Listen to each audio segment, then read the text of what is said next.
Et yo tout le monde, c'est Mika et on se retrouve aujourd'hui pour une nouvelle vidéo. Et aujourd'hui on va parler de One Piece Burning Blood. Enfin on va avoir un One Piece à la DBZ ou à la Naruto. Et c'est vraiment kiffant de se dire qu'on va pouvoir tâter un bon jeu de combat des familles. Bref, tout ça vous le savez sûrement déjà, mais je vais quand même vous parler d'une petite actualité sur ce jeu. Vous savez peut-être ou pas qu'un sondage a été fait pour savoir quel personnage allait être mis en DLC sur ce jeu. Et bien ça y est, les résultats sont enfin dévoilés.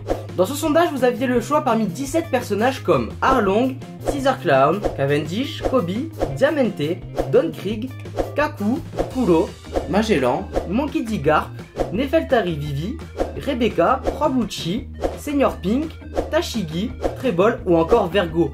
Vous aviez le droit de voter pour un seul personnage et les 3 premiers allaient se trouver en DLC payant. Oui, parce que c'est bien connu, maintenant des jeux qui sont pas en kit, c'est plutôt rare quand même. Le premier des 3 élus est donc...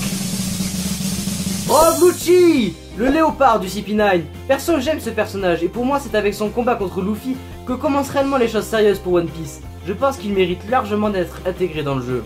Ensuite, Caesar Clown, le scientifique fou. Moi je trouve que ça va, en vue des autres personnages présentés dans le choix des personnages, il mérite sa place dans le jeu. Et pour finir, Monkey D. Garp, le grand-père de Luffy. Je suis content que ce personnage intègre le jeu, vraiment. Lorsque Luffy lui met une patate à Marineford et que Garp repense à tout ce qui s'est passé avant, ça m'a tellement ému. Franchement, je suis heureux de savoir que ce personnage intégrera ce jeu. Voilà, cette vidéo est à présent terminée, j'espère qu'elle vous aura plu. N'hésitez pas à laisser dans les commentaires ce que vous pensez donc des personnages qui vont être mis en DLC, à laisser des likes et à vous abonner si ce n'est pas déjà fait. Et sur ce, je vous dis portez-vous bien et sayonara. À cause de sa pilosité sous les aisselles, Mika a dû déménager dans un autre pays.